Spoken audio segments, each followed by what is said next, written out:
Hello, Tolkien geeks, and welcome back to the Voice of Geekdom podcast. Today's guest continues the tradition of guests who feature on this channel who are much better educated than myself. Luke Shelton. Is it Dr. Luke Shelton, or how should I address you, Doctor? Well, yeah, technically I do have a doctorate, but I like to tell people, don't worry, it's not the kind of doctor that helps anyone. No. Sure. Let's go with Luke, shall we, for a first name basis? Sure. So, Luke, it's great to have you on. Thank you for joining us. I wanted to start out with just asking you a question that I've asked a few different guests on this channel before, which is to do with your research, which your research focused on young readers of Tolkien and how their interpretation of the text differs from the typical scholastic academic kind of view of the genre and of the writer.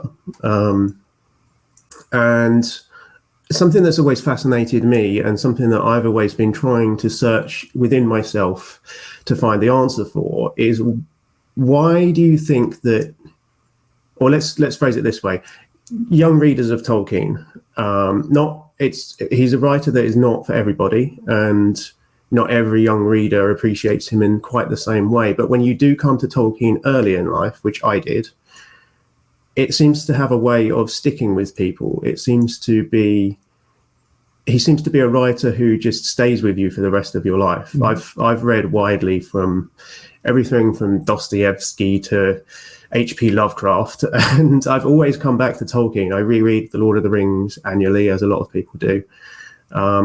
So why do you think that is, in your experience? I think a lot of it really has to do with us as individuals. So just as much as I like Lord of the Rings, I have friends who like other books. Because I'm in academic circles, they tend to be more academic books. Like I have friends who read certain parts of Shakespeare every year. But I think it's a part of, I think most great literature has the potential to do that. So then it comes down to the individual in terms of, like, when do we actually experience the book and how does it speak to us personally?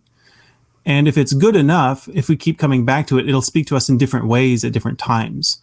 And so I've found that to be really true about Tolkien's work, just because there are so many different characters and there are so many different themes and interactions throughout the text that each time I read through it, I start seeing things from a different character's perspective, or a different theme sticks out to me that time. So I really think it has a lot to do with what we think is important and how we come across the text when we come across the text. Mm-hmm. Mm-hmm.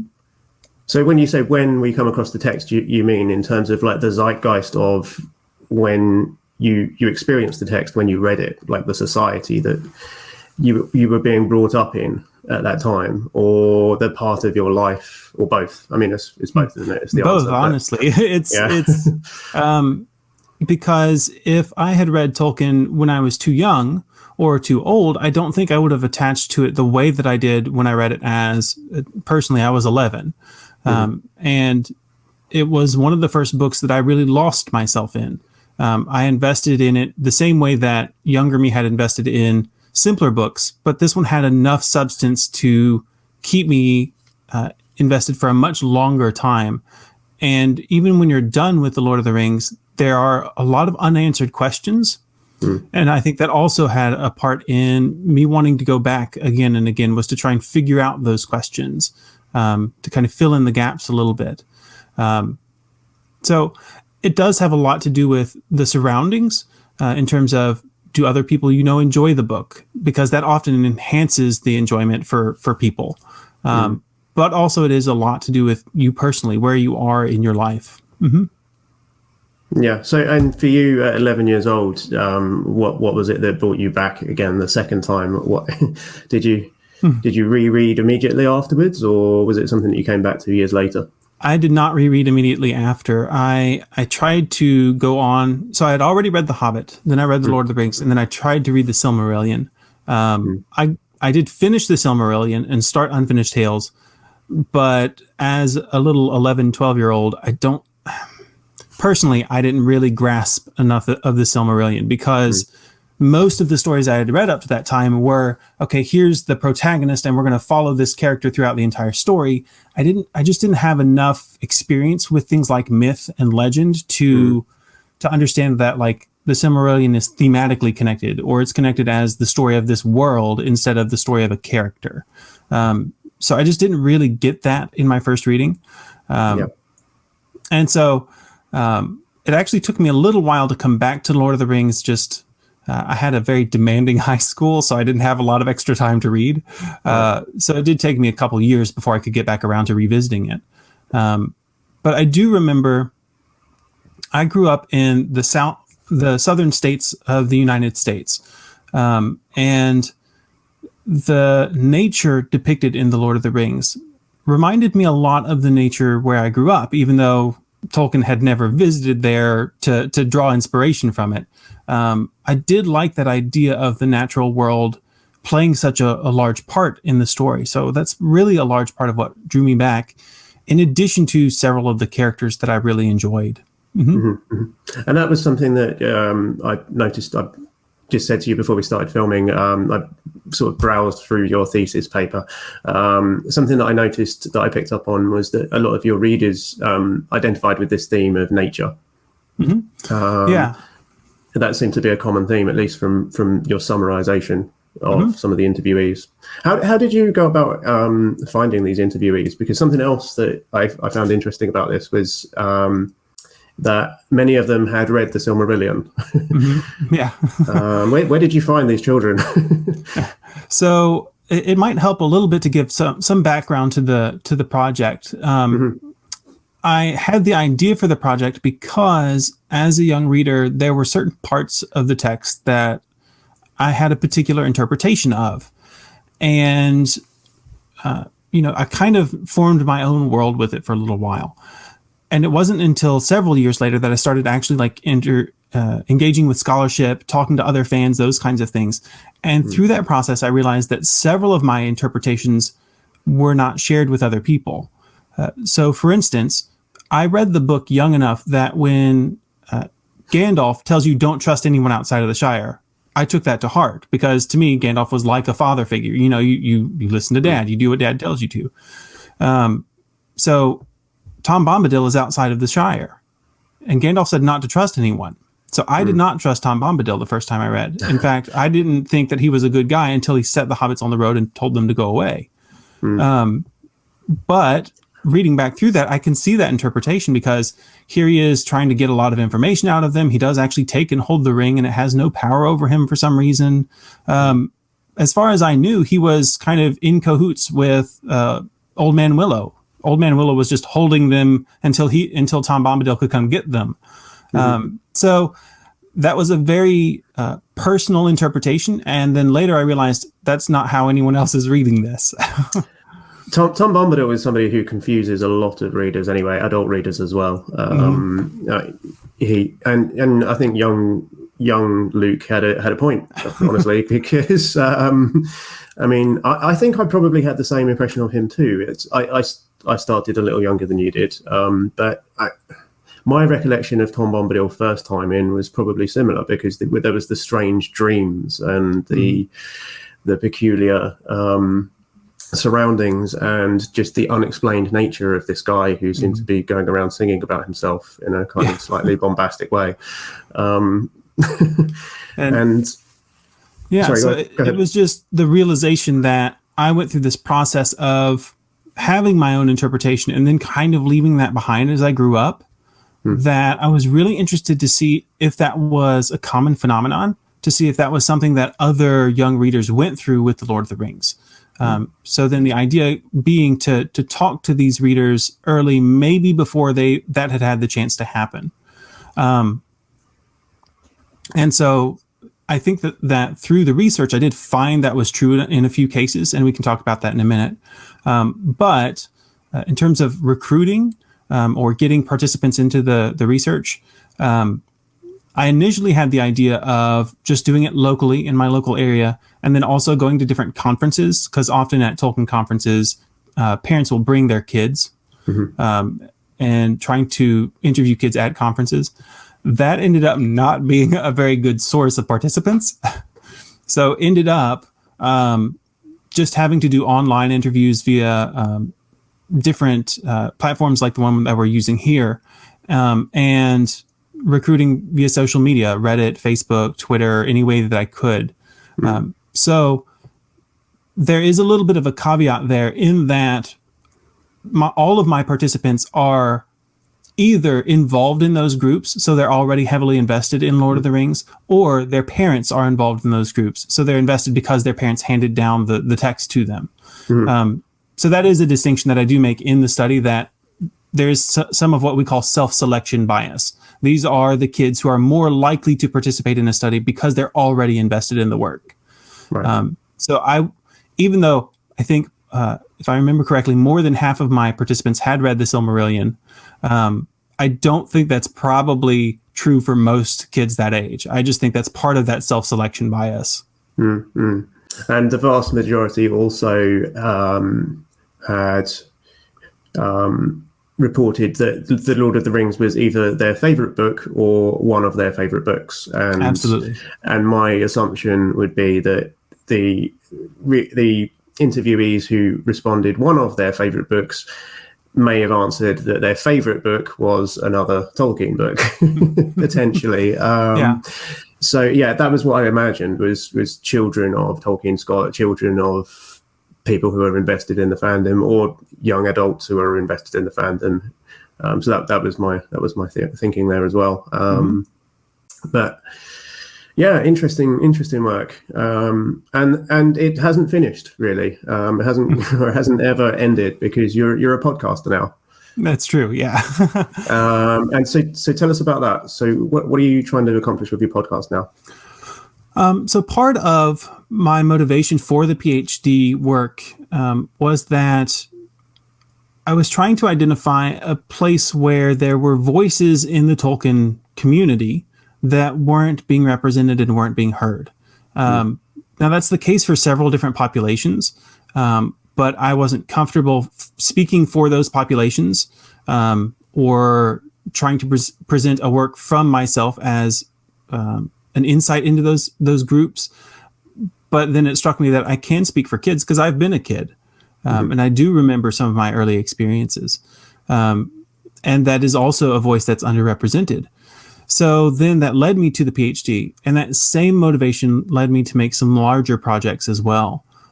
So for around 3 years now, I've been putting together different responses from fans all across the world, really, in a collection that I call the Tolkien Experience Project. And we have over 170 responses now in that project. And new ones are coming out every Tuesday. I believe I release a new one. But what that is a set of questions that everyone responds to, and it really helps to give some insight into why do they like Tolkien and how do they appreciate it now versus when they first started reading, and whether or not they recommend Tolkien. Just some basic questions like that. But it really has been wonderful hearing a lot of different people's stories.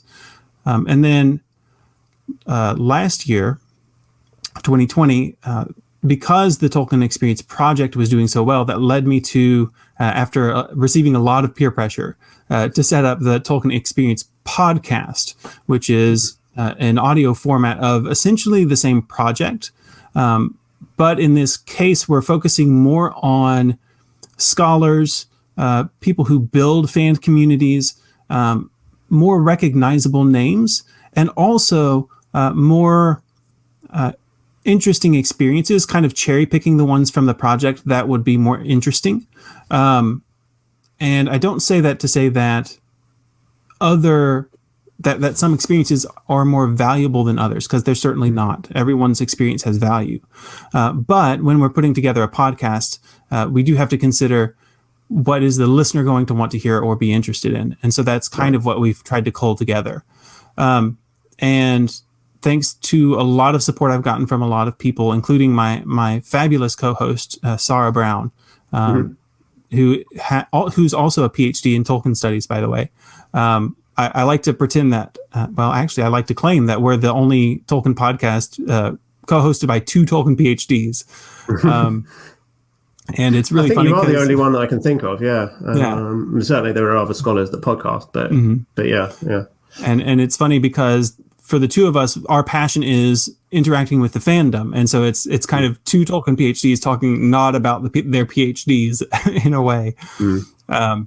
But that touches on something that's always interested me actually about Tolkien fandom, is that it has a very sort of traditional scholarly flavor to it, this fandom, because for a long time the movies didn't exist yet, and the Tolkien Society was kind of the only game in town for a long while, and the scholarly world, and now there's kind of different aspects of the fandom. It's splintered light, you might say, and there are different areas that I think come together pretty well a lot of the time, but other times don't. You talked a little while ago about different perspectives on Tolkien and marginalized people and kind of people that aren't always represented as Tolkien fans. So what kind of brought you to that in particular? I mean, let's talk more about that, because it's something that's interested me recently as well, because we've been seeing things about adaptations of Tolkien recently, which has brought this to light. And it's obviously me doing what I do. I'm looking forward to covering the forthcoming adaptations of Tolkien that are on the horizon.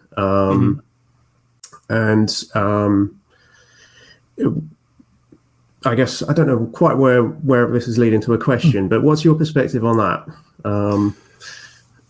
So I see this in several different lenses. First of all, I think that historically Tolkien fandom has been more willing to engage in fan scholarship than a lot of fandoms. One, because we do have a primary text, Tolkien's work, that is pretty researched and scholarly in its intent. Even though it's kind of escapist, there's a lot to dig into there in terms of he paid attention to trees and types of nature. He paid attention to phases of the moon.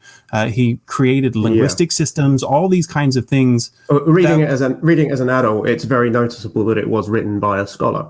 Right. Which is something as a child I never would have actually picked up on until I read it separately after the fact. So there's always been this motivation for fans to get involved in that more scholarly aspect. At the same time, it hasn't always been academically acceptable to be into Tolkien. That's only fairly recently changed. Yeah. And so there's kind of always been this outsider group almost that was into Tolkien that's now starting to become an insider group because it's becoming part of academia. And part of the problem with that, and this is only one part of several problems, part of the problem with becoming more academic is that we start to recreate ourselves in the image of academia. We start to carry over some of the prejudices and assumptions that academic study has into our Tolkien fandom and our Tolkien spaces. So that's one thing, is that we have to make sure that we don't recreate ourselves in the image of academia. We have to stay open to new fans and new ideas. And then the other part of that is we also have a responsibility to call out those new academic spaces that we're entering into, to say, hey, it took us 50 years to get here. Let's make sure it doesn't take that long for the next fan group. And so that's one aspect that I think we're right on the cutting edge of right now. Making a space for Tolkien in academia, but also making sure that looks different from the previous space. The other thing that we kind of have to talk about is just how, honestly, white Tolkien fandom is. And, there are a lot of historical arguments that you hear when you mention that, like he was a British author and he primarily appeals to British people and American people. Okay, but still, there are Black people in the UK, there are Black people in America. So it's not it's not enough to make that observation and say, oh, that's why the fandom's entirely white. And so that doesn't actually help us define why it is the way it is. And so going back to adaptation, why I brought up adaptation as well is because I think there's an epoch in Tolkien fandom which is unavoidable, is the movies, honestly. And the movies are particularly white. And I think I find that a problem in some ways. And I think that's a big factor there. Well, and that is certainly a big part of what has. So Tolkien has certain prejudices in his text. So the orcs, for instance, are often described in ways that are problematic when you're talking about an Asian perspective, because he uses certain terms that are derogatory now towards Asian people. The movies did not recreate Tolkien's problems. Instead, they created several of their own. Yeah, exactly. So their problem is that they've taken orcs and coded them as black. To be honest, they've given them dreadlocks and things like that are stereotypically black attributes. And then you add in the thing like some of the stuntmen who were playing orcs were Maori people, and they were doing a traditional Maori dance between takes. And Peter Jackson says, oh, that looks great. Let's put that in the film as the orcs getting themselves ready for the Battle of Helm's Deep. Well, now you've conflated the traditional Haka dance with orc culture, basically. So that's another really big problem. So there are a lot of prejudices that we see in adaptations that lend themselves to being abused by fans in a way of saying it's us versus them. It is the white culture versus the black coded culture, that kind of thing. And unfortunately, I think that's something that we have to confront now so that it doesn't keep happening. And I am hopeful with the cast of Amazon's series. It does seem to be a much more inclusive cast than past castings for the Lord of the Rings adaptations. I just really hope that, we do see positive portrayals of people of color and negative portrayals of people who are white, unlike some previous adaptations. Yeah. Well, I mean, there are negative portrayals of people that are white in previous adaptations, but because there's Saruman and there's white characters, but yeah, I mean, I suppose the reason I asked you about that is because it's been something that's been on my mind for a little while I've been covering the build up to the Amazon show. And yes, I'm hopeful too that we'll see a more nuanced take on different types of faces, basically.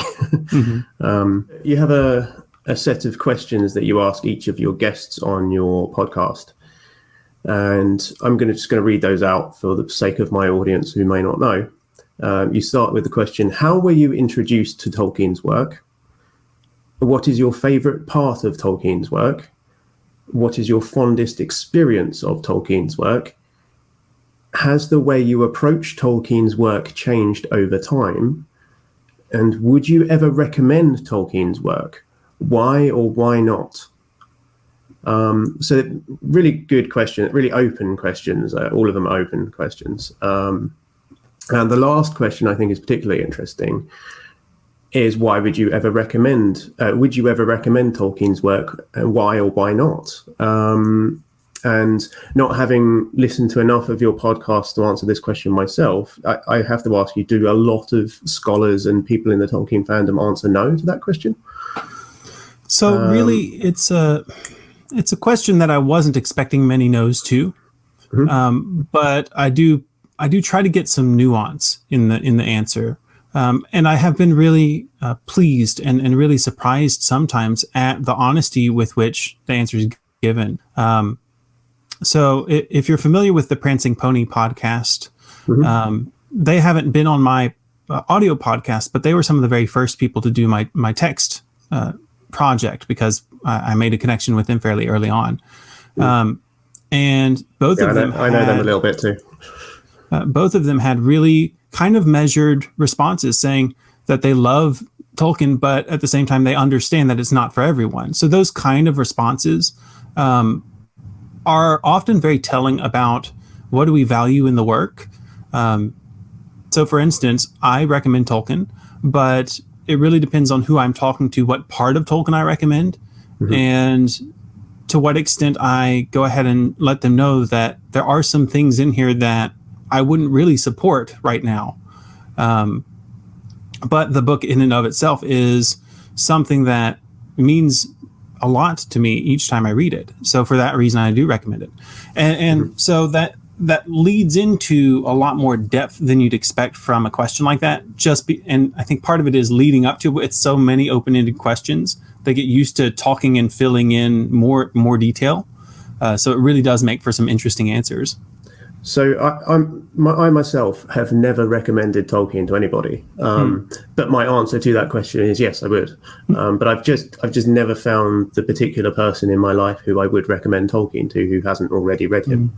I think most people who I meet who should read Tolkien have done. Different people in my life have connected with Tolkien in different ways as well. My favourite English teacher at school didn't like Tolkien, but she loved Leaf by Niggle, which I find that fascinating because that's a particularly allegorical story that he wrote, and he's famously not an allegorical writer. And yeah, I find that interesting. There's different things in there for different people, and his body of work is certainly, there's something in there for everybody, or nearly everybody, most everybody.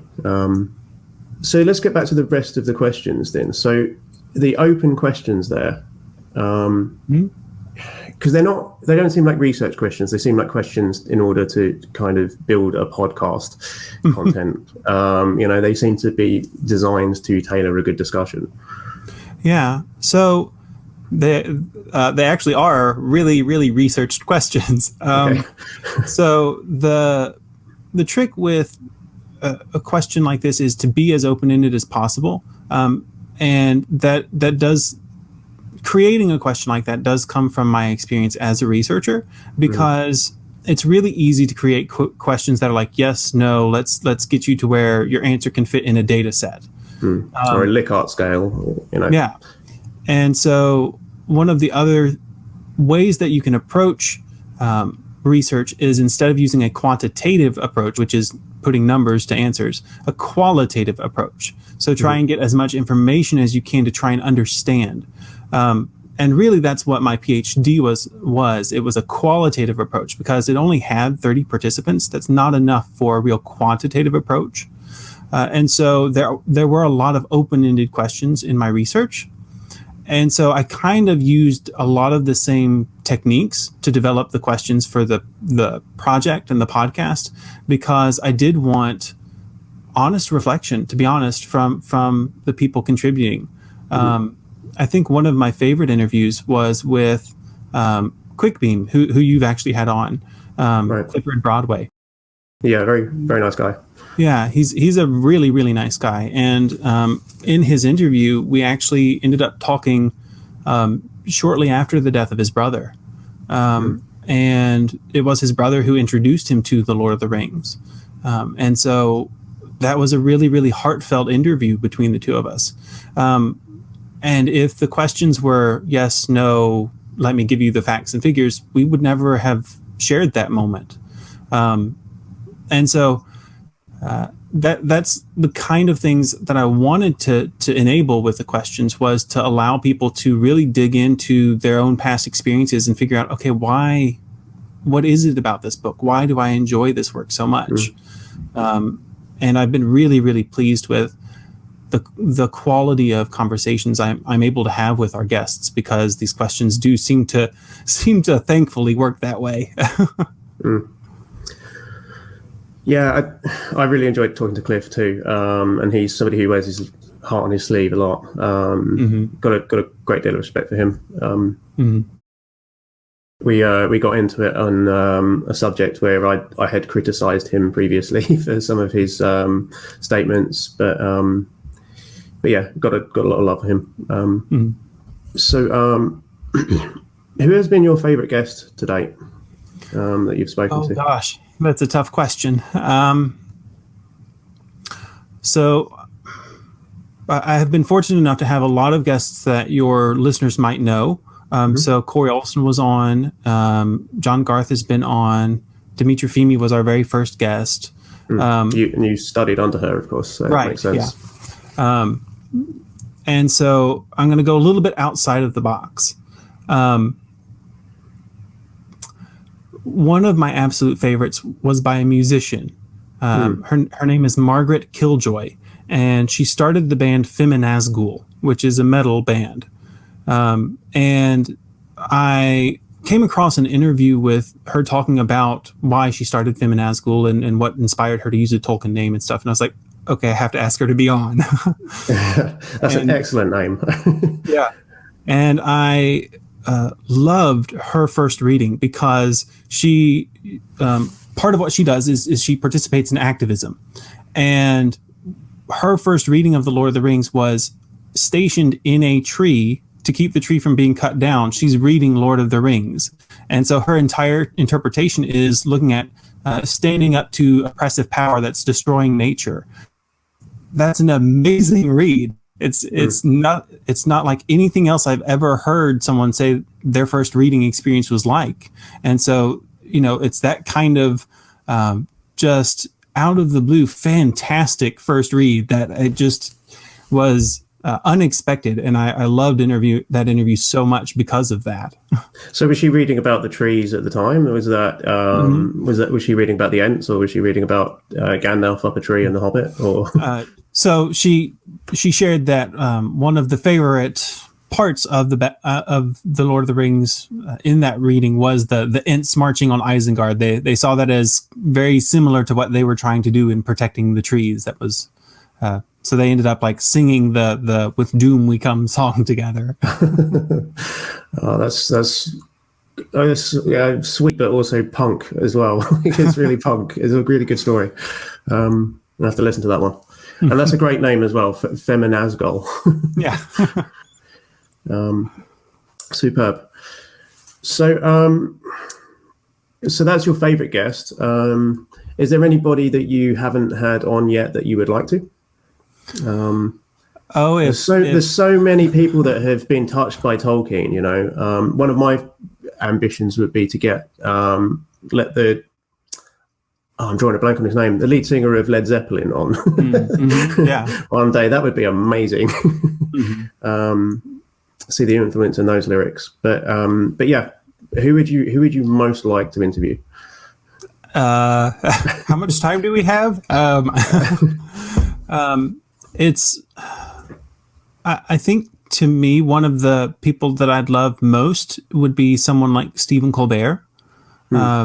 And it's not necessarily because of his celebrity so much as if you have watched enough of him talking about Lord of the Rings, it is very clear that there's a story there. There is something that means a lot to him. He actually has an interview with, I think, Anderson Cooper, where they're both talking about grief. And Lord of the Rings comes up for Stephen Colbert in that conversation. And so that's something that I'd be really interested to actually talk to him about. Like, okay, it seems like Lord of the Rings helped him, and I want to know how and why. So that's an interview I'd love to have one day. But then, of course, a lot of people talk about how the Lord of the Rings is escapism. They talk about it as a fantasy escapism. But having listened to some of him talk about it, I get the sense that it's more than that for him. It's the theme of loss is important to him, which I see that too. But I see that as an adult reader. It's something that I've come to realize, as I've read it later in life and reread it many times, is the sense of loss and the sense of decline in the world. I just released a podcast episode with the person who created Diverse Tolkien. And one of the things we ended up talking about was how there's this part of Tolkien where as you're reading it, it kind of breaks your heart as you go. The characters struggle so much and there's so much suffering and hardship. But the way that it breaks your heart, it almost helps it almost helps you put it back together again in a way. It's kind of that consolation piece that Tolkien talks about. That consolation and recovery really help you deal with a lot of the things in the world that are difficult, but not in a way of running away from them, but it kind of gives you the strength to confront them in a lot of ways.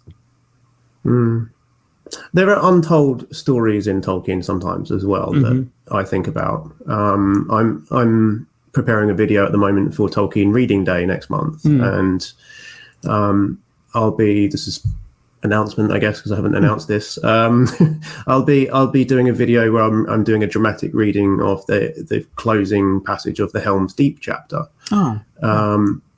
And so I've hired an animator for it, and then I'll be doing some analysis of it as well. And so I've been working on that the last few days, and I've been layering kind of sound effects in the background of the battle, which is lots of bloodshed and clashes of swords going around in the background, and I've got a music track and everything. But something I was thinking about while I was editing this was there's a whole bunch of people in this battle that we never hear from, and the theme for this year's reading day, I don't know if you've seen, is hope and courage, which is obviously a big part of that chapter, which is why I chose it. But you do wonder about the widows and the orphans that survive that battle, and what do they take from that experience? The hope and courage for them. Is that something you ever think about when you read Tolkien? It is. I was actually in my most recent reading. I was working through it with a student that I tutor this year, and this year, I don't want to get too personal, but because of the pandemic, I actually ended up losing 3 people very close to me. And so it was in that those parts of the story, like you're talking about, all of the sadness and the grief that is hinted at in the story, but we don't focus on it in the story as much. It really hits home when you're reading it in a state where you're feeling that grief. And so much like you said, that as you grew up, you really became more aware of the sadness in the book. I find that when I'm in a state of mind, it's almost unavoidable. You can't ignore the fact that there is a lot of hardship going on. And I do love the theme of Tolkien Reading Day this year. And actually, so I work with the Tolkien Society as the editor for their journal, but I graduated from the University of Glasgow. And so the Tolkien Society is actually partnering with the Center for the Fantasy and the Fantastic at the University of Glasgow to host Tolkien Reading Day this year. And so actually heading up the event for the University of Glasgow. So we're actually in the process of developing all of our stuff for Tolkien Reading Day now. So you know more about it than I do then. So it's been a lot of fun to, after that reading where I did focus so much on the sadness, to then have to, because I didn't choose this topic, Will Sherwood, the education member, the trustee for education at the Tolkien Society, chose the topic. And so that kind of made me go back and look at, okay, so what are the places where we can see strength and bravery and courage? And just having to do those 2 readings back to back is just, it really brought a new appreciation to me about the depth of the work, because you can read it so variously back to back like that. It made another really strong impression on me that this year even. So yeah, we're really looking forward to, we're going to be announcing this on March 1st, I believe, that we're going to be having a whole social media thing, basically. So each week in March leading up to Tolkien Reading Day, we're going to have different prompts that people can respond to on social media. We're going to be encouraging people to read their favorite passages that inspire hope and courage and post those as Instagram, Facebook stories, or as, what is the term on Twitter? Whatever the video, temporary video feature on Twitter style, is now. There you go. Yeah. So posting their favorite readings in the center, and the Tolkien Society will reshare those. and then all culminating on Tolkien Reading Day itself, where we will have 3 different seminars, one in the morning UK time, one midday UK time, and one in the evening UK time. So we can hopefully get in a lot of people who aren't in the UK. We can try and get a good time zone for everyone, really. So yeah, we're really, really looking forward to hopefully a large event for Tolkien Reading Day this year. Yeah, it's all online, I'm assuming. Yes. Yeah. For the time being. Mm-hmm. Hopefully by Hobbit Day we'll be able to get together in person again. But I went to Oxford last year for a friend's birthday, and it was great, but it was kind of sad because everything was shut. But yeah, I really, really love Tolkien Reading Day. I think it's a great event that the Tolkien Society does every year. Good educational thing. Yeah, I was really pleased to ask to be part of it, because I agree. It's the society is all about the promoting of Tolkien Reading Day, and you can't get more on the nose than that. So I think it's a great event. So what else do you do with the Tolkien Society? I think you're involved with Malon Journal as well, or is it Amon Hen, or both? So I am the editor-in-chief of Malorn. So if you send in a paper or something, you're sending it to me. Okay. So basically, my job is, it is a peer-reviewed journal. So I receive the initial submissions and decide whether or not it's going to go through peer review, and then I help see it through that process. And then I have 2 wonderful assistant editors. One's a production editor, the other's the copy editor. Nick Polk and Liv Newton, who helped me do a bang-up job putting everything together and getting it presentable. And then we publish a new issue each year. And what have you got coming up there that you're excited by? So we just released the last issue in December. So then we took a well-earned break because we actually turned out 2 last year. To make up for the year before there hadn't been one. And so we are just now starting to kick in on all cylinders. We have a couple articles going ahead towards peer review, and I think we're going to get our first book review in this week. So we're really, really looking forward to some really promising articles coming in. Cool. Do you still write yourself, or are you working on anything behind the scenes in terms of like the written word? Or? So I have 3 conference presentations coming up in the next couple months. So I'm working towards those. I have a proposal in for a chapter in a book. We'll see how that goes. And then I am going back to my PhD thesis. Basically to see if it's something I can turn into a book. I'm not 100% sure yet, but we'll see where that leads. Yeah, a lot of the language and the framing of your thesis paper is kind of, this is an area of research that hasn't been researched properly. It hasn't been it's a gap in the market, you might say, as if you're a kind of PR person. So it did strike me as potential book material. But as I said, I haven't read it cover to cover. So, but I'd definitely be interested in reading more about it. It's definitely an interesting area. Would you sort of, if you were to turn it into a book, would you look at broadening your kind of intake of interviewees and people that have participated in the original study to a wider group? So. Really, honestly, to turn a PhD thesis into a book, it's probably about a year-long process just to get the language corrected, go through all proper paperwork, get a book deal, those kinds of things. So I think that's really a project in and of itself. But I do see definitely future projects where I widen the interview pool in a couple different ways. One way that I'm interested in is doing the exact same interview techniques with older fans to seeing, so then you can compare 1-to-1, what are the results? Instead of the way that it is now, we get interesting results from the young participants, but then I end up having to compare it to scholarship instead of to older participants. So it would be nice to have a data set that I can more directly compare. But there's also data that is not in the PhD thesis because it just did it, to be honest. It just what, sorry? It didn't fit in terms of just the length. I couldn't include it.